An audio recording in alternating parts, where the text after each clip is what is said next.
That you will faithfully execute the office of President of the United States. That I will faithfully execute the office of President of the United States. And will, to the best of your ability, and will, to the best of my ability, preserve, protect, and defend the Constitution of the United States. Preserve, protect, and defend the Constitution of the United States. So help you God. So help me God.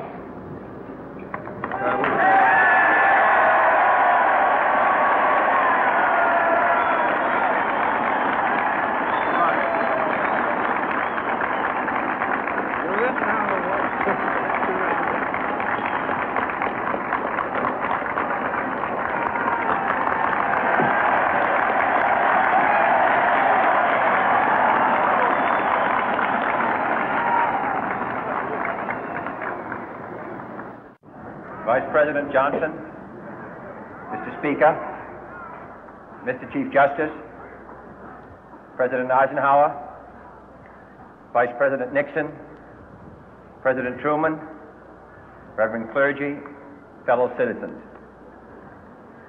We observe today not a victory of party, but a celebration of freedom, symbolizing an end as well as a beginning, signifying renewal as well as change.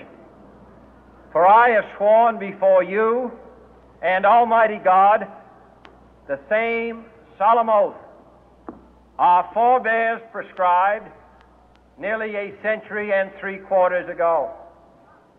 The world is very different now, for man holds in his mortal hands the power to abolish all forms of human poverty and all forms of human life. And yet the same revolutionary beliefs for which our forebears fought are still at issue around the globe. The belief that the rights of man come not from the generosity of the state, but from the hand of God. We dare not forget today that we are the heirs of that first revolution.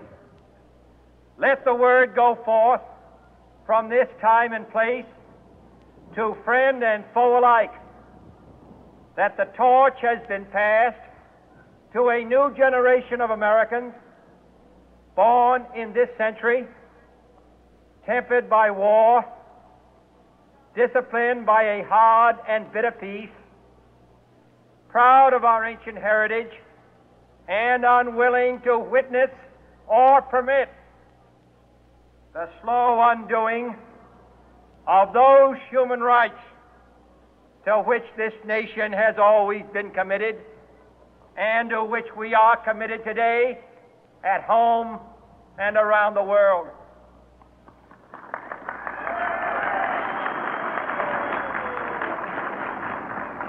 Let every nation know, whether it wishes us well or ill, that we shall pay any price, bear any burden, meet any hardship, support any friend, oppose any foe to assure the survival and the success of liberty.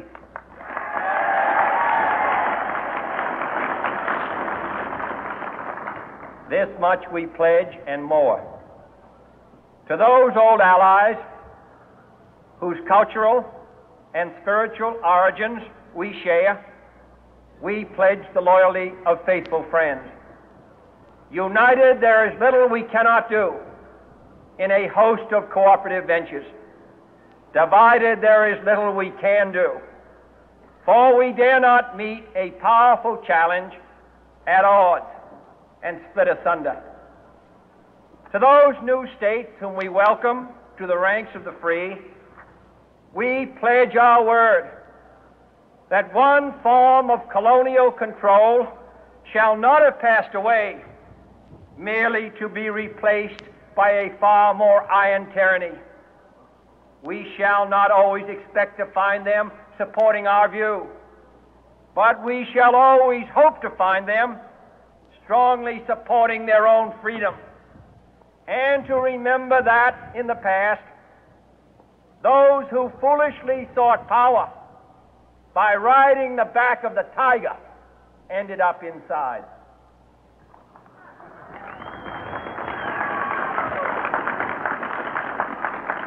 To those people in the huts and villages of half the globe struggling to break the bonds of mass misery, we pledge our best efforts to help them help themselves for whatever period is required, not because the communists may be doing it, not because we seek their votes, but because it is right.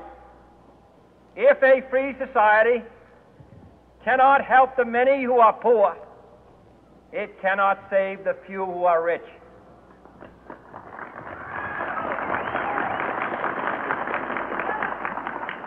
To our sister republics south of our border, we offer a special pledge to convert our good words into good deeds, in a new alliance for progress, to assist free men and free governments in casting off the chains of poverty.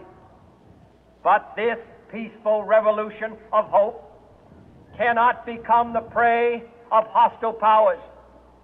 Let all our neighbors know that we shall join with them to oppose aggression or subversion anywhere in the Americas.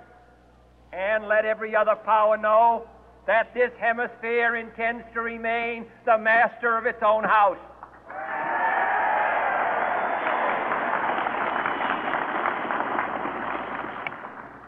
To that World Assembly of Sovereign States, the United Nations, our last best hope, in an age where the instruments of war have far outpaced the instruments of peace, we renew our pledge of support to prevent it from becoming merely a forum for invective, to strengthen its shield of the new and the weak, and to enlarge the area in which its writ may run. Finally, to those nations who would make themselves our adversary, we offer not a pledge, but a request that both sides begin anew the quest for peace.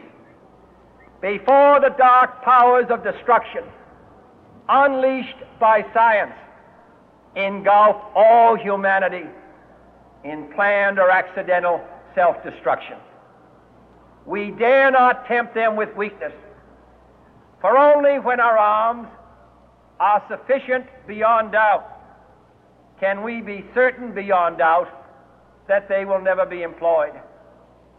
But neither can two great and powerful groups of nations take comfort from our present course, both sides overburdened by the cost of modern weapons, both rightly alarmed by the steady spread of the deadly atom, yet both racing to alter that uncertain balance of terror that stays the hand of mankind's final war.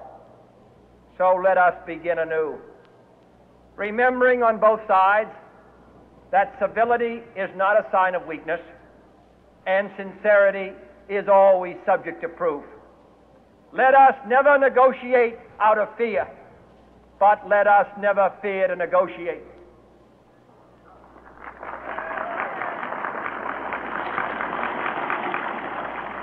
Let both sides explore what problems unite us, instead of belaboring those problems which divide us. Let both sides, for the first time, formulate serious and precise proposals for the inspection and control of arms, and bring the absolute power to destroy other nations under the absolute control of all nations.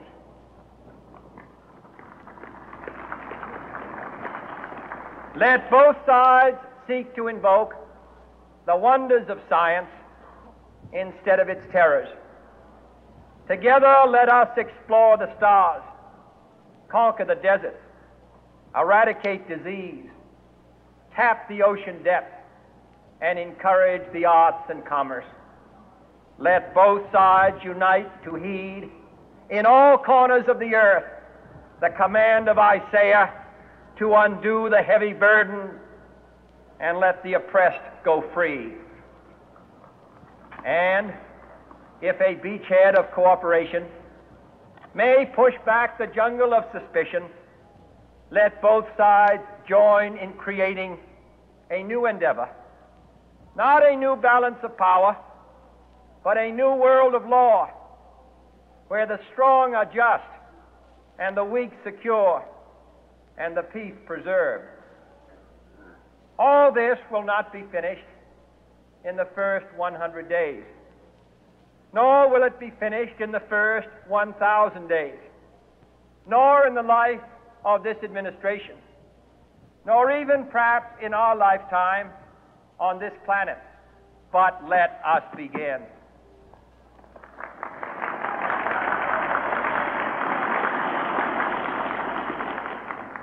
In your hands, my fellow citizens, more than mine, will rest the final success or failure of our course. Since this country was founded, each generation of Americans has been summoned to give testimony to its national loyalty. The graves of young Americans who answered the call to service surround the globe. Now the trumpet summons us again, not as a call to bear arms, though arms we need, not as a call to battle, though in battle we are, but a call to bear the burden of a long twilight struggle, year in and year out, rejoicing in hope, patient in tribulation, a struggle against the common enemies of man, tyranny, poverty, disease, and war itself. Can we forge against these enemies a grand and global alliance,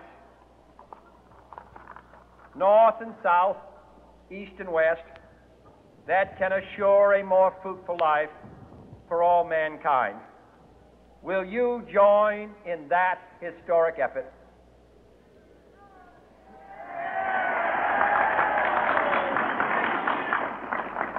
In the long history of the world, only a few generations have been granted the role of defending freedom in its hour of maximum danger. I do not shrink from this responsibility. I welcome it.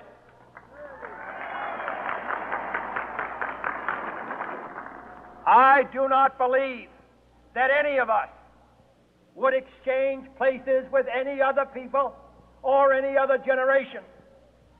The energy, the faith, the devotion which we bring to this endeavor will light our country and all who serve it. And the glow from that fire can truly light the world. And so, my fellow Americans, ask not what your country can do for you. Ask what you can do for your country.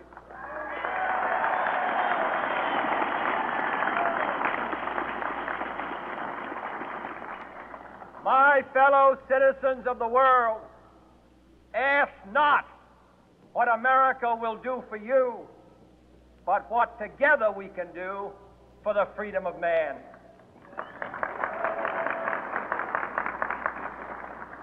Finally, whether you are citizens of America or citizens of the world, ask of us here the same high standards of strength and sacrifice which we ask of you. With a good conscience, our only sure reward, with history the final judge of our deeds, let us go forth to lead the land we love, asking His blessing and His help, but knowing that here on earth, God's work must truly be our own.